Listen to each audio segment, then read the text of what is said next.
Why most of us live as if we have to pay the price for living? Yes.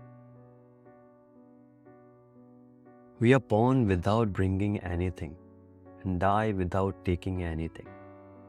Then why do we work unconsciously for 50 years to acquire and accumulate things we don't require to prove to the world? Then we die without taking anything that we acquired for our whole life. Why do we force cutthroat education on our children to compete in the world?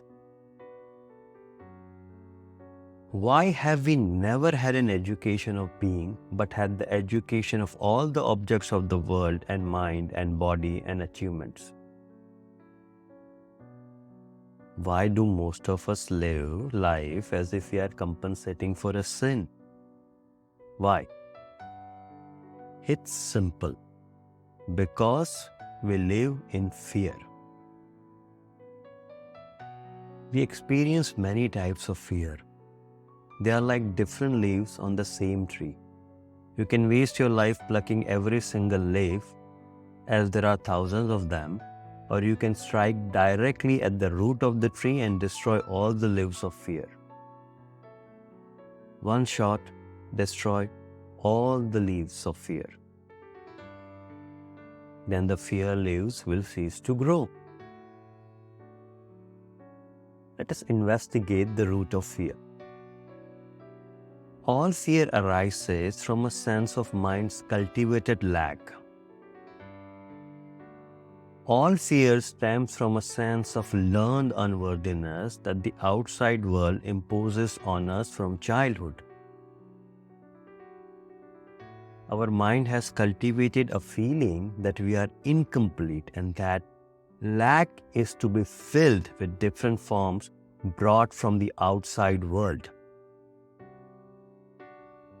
Those forms consist of thoughts, ideologies, people, relationships, money, respect, qualifications. Why we are ambitious and competitive?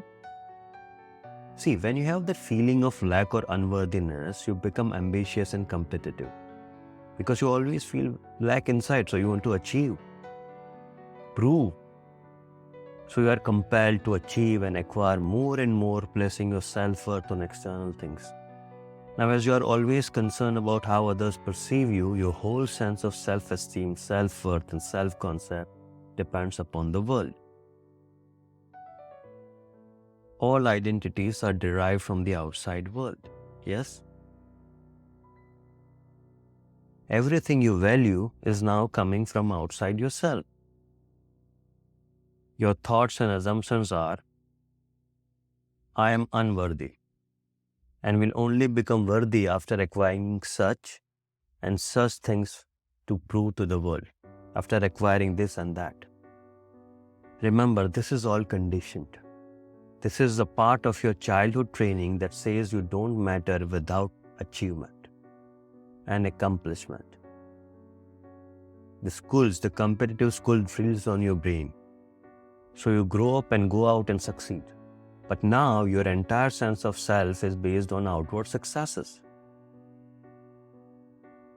And you achieved all these things because you want to be loved by the world. True? That you want to be only loved by the world? So world say, oh man, this guy is great. Why ego always make us fearful and insecure like this?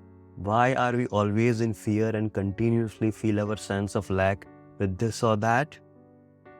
It is due to our egoic mind. Ego is identification with forms, which primarily means identification with thoughts and emotions. This results in total unawareness of my connectedness with every other and my inner being. I don't even feel my being. The ego structure is to identify and enhance itself through association with its contents and with its accumulation. Even if you achieved everything, and once your short-lived excitement of having this or that is finished, the ego keeps wanting more by comparing yourself with others. Yes? Have you experienced that? The ego loves to be separate entity as I, which is better and greater than others.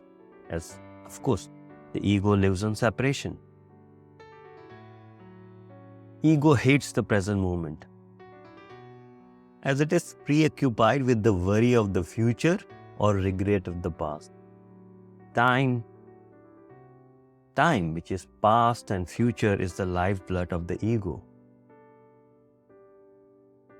Now in the next video, we will see the secret of living fearlessly. Stay tuned, guys.